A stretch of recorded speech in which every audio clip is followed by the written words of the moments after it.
That is lunch, and what a sessions play this huge crowd has seen here at the Oval. 93 runs scored, 4 wickets have fallen in 25 overs. Unbelievable cricket. There's still so much cricket left in this test match. 127 for 5. They're now 133 ahead, the Englishmen. And, of course, 73 overs to go. Plenty of cricket. Magnificent morning. The way Australia have battled back into this game. Took early wickets, got rid of Vaughan with a brilliant catch from Gilchrist. Bell went first ball. Flintoff caught and bowled by Vaughan. Peterson dropped twice. And it's been drama all the way. Still 73 overs remaining. That's a lot of time.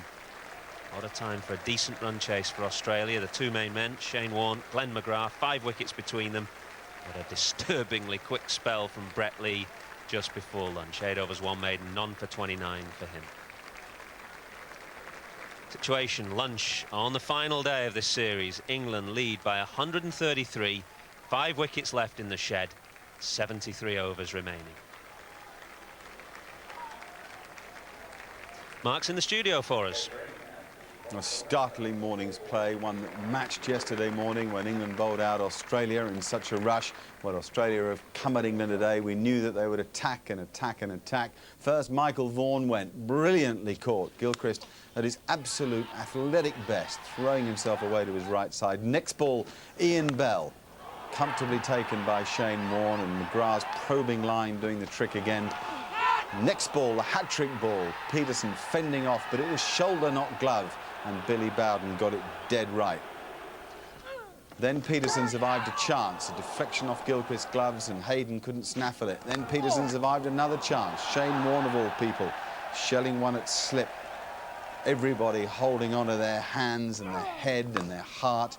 Peterson then got into Warne, smashed him into the stands over mid-wicket. And as if once wasn't enough, he was to do the same. Trescothick had resisted valiantly. Then came another big spinner from Warne and the big finger from Coetzer. And finally, just before lunch, Andrew Flintoff caught and bowled by this master performer. 133 the advantage for England. I'll be chatting with Richie Benaud about a lifetime in broadcasting in just a moment. But Richie, what a morning. Perfectly normal humdrum morning.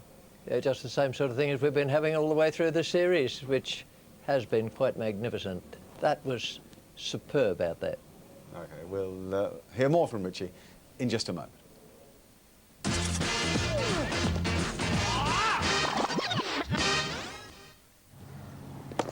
But he gets 2 runs. I'll bet 3. Sorted. Ooh, stinger. Nice. Here we go. Mine's on the right. I bet he wins. All right, first to the daisy. Let's go. go. Go on, boy. Run Come on, the eat wing. my slime. Come on, Come on, you've got it. snail You've got it. boy. Come on. That's unfair. Then I've got a stretcher.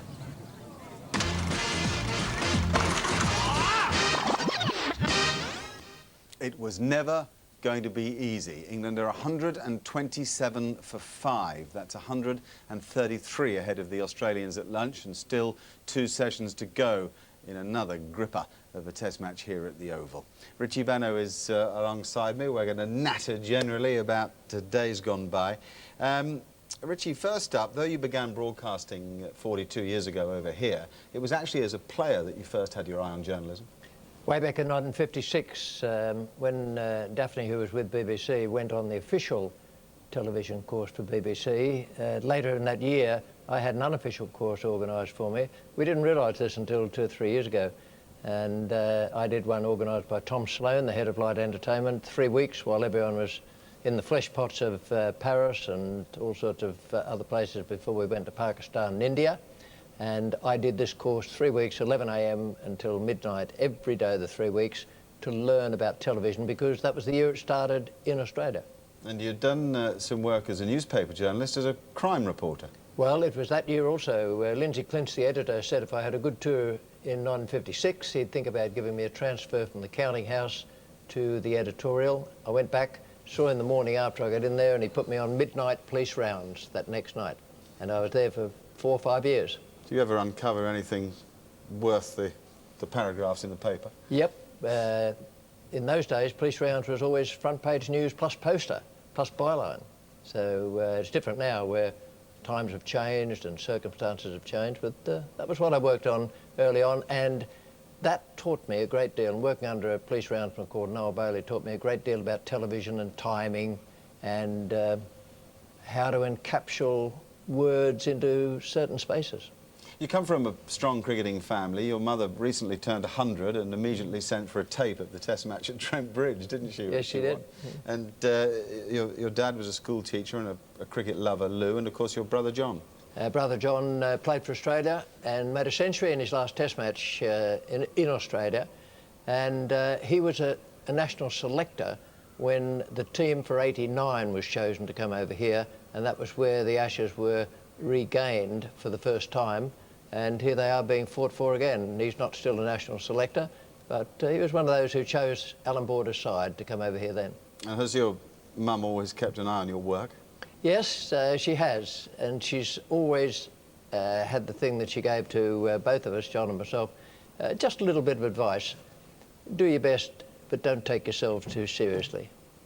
What about the broadcasting in Australia? Because people, I think, assume that you had already started in Australia, but actually it was a fair bit later you began to work for Channel 9. Oh, yeah. Well, 2010 first, the year of the centenary test in 1976-7, I worked for them for 1 year, and then for Channel 9 through World Series cricket, and on from there, 28 years with Channel 9 on free-to-air. And I've only ever worked on free-to-air television, whether it's in England, BBC 36 years, the 6 years for Channel 4 and 28 years for Channel 9 in Australia.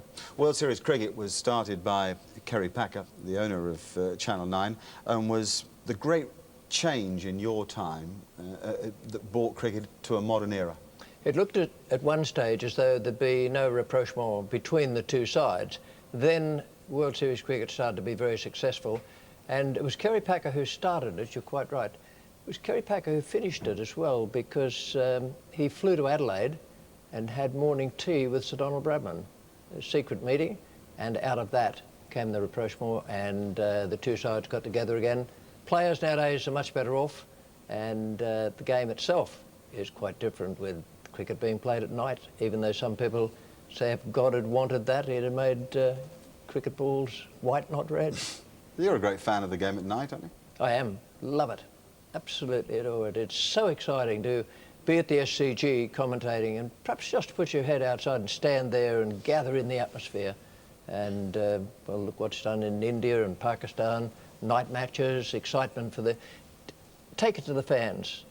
The fans will soon tell you if they don't want night cricket or one-day cricket, or if they don't want Test cricket. They'll soon let you know about it, but they want everything they can get, and most of it is exciting. Tell us a bit about your relationship with Sir Donald Bradman. Good. He was the one who got us onto the right foot. For some reason, I was made captain when Ian Craig got hepatitis. That was very unfortunate for Ian, and Neil Harvey should have been made captain. But I was made captain, and then Bradman, in the Tide Test series, asked me if he'd be permitted to go to the team meeting the night before the start of the Tide Test match, because he and Jack Ryder and Dudley Seddon had a couple of things they wanted to say.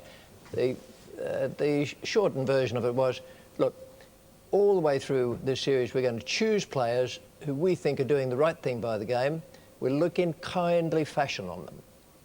And we won't look in kindly fashion on those who, he didn't actually say it, but he meant make a stuff-up of the game.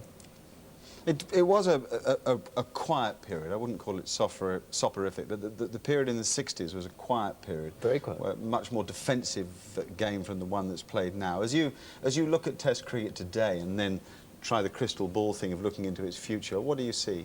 I'm very happy, very happy. The last 2 years have been the best I've watched and commented on in 57 years. I made my debut in 48-9.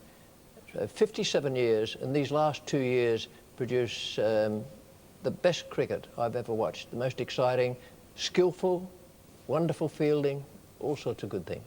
And what about the players? There was a great moment yesterday when Shane Warne was seen jogging across the ground in the evening gloom with a representative of the Australian board and a security guard, and we wondered what he was doing. And in fact, what he did was he came up into the Channel 4 commentary box because he wanted to shake your hand and wish you well today. Well, I saw Shane play in his first Test match. He is the greatest leg spinner the world has ever seen, and when he asked me for some advice right at the very start of his career, I gave him the same advice Bill O'Reilly gave me. The end bit of it was, and it will take you 4 years to do it. Shane did it in 2 years, and he zoomed past me in the wicket-taking record, and there he is up now with most wickets. And that was to fiercely spin the leg break, was it? Work on the leg break? Work on one ball. Spin one ball, your leg break fiercely, until you can control it as a defensive and an attacking weapon. And Shane Warne, it's just exciting to watch him bowl. It is today as exciting as it was when I first saw him at the SCG. If he was the greatest spin bowler, what about the greatest cricketer? Sobers? Sobers, the greatest all-round cricketer. I always thought Miller was the best I ever played with or against, but then Keith retired in 1956, so Sobey was still coming along then. Sobers, the greatest. And if I had to pick one fast bowler, it would be D.K. Lilly. And what about the modern-day batsmen? Because in your greatest 11, there was surprise, a delight amongst a lot of people, particularly on the subcontinent, that Sachin Tendulkar was included.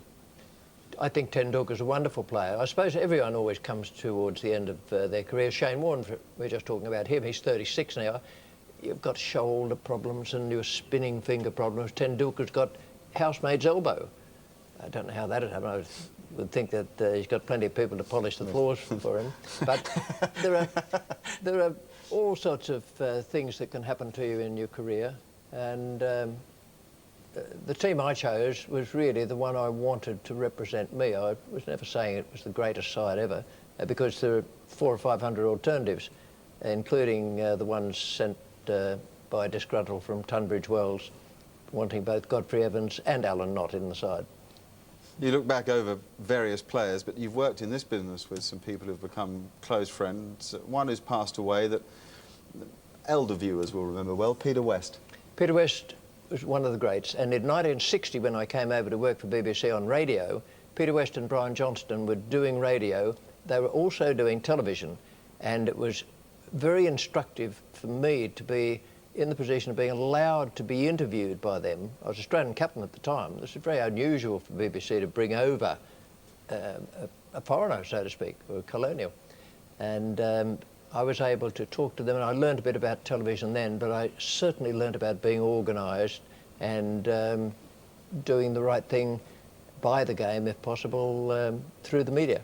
And I know you've kept in touch with Lily Laker, Jim Laker's wife, but both Laker and Tony Lewis were an important part of what you were doing with the BBC through the 70s and 80s? Certainly were.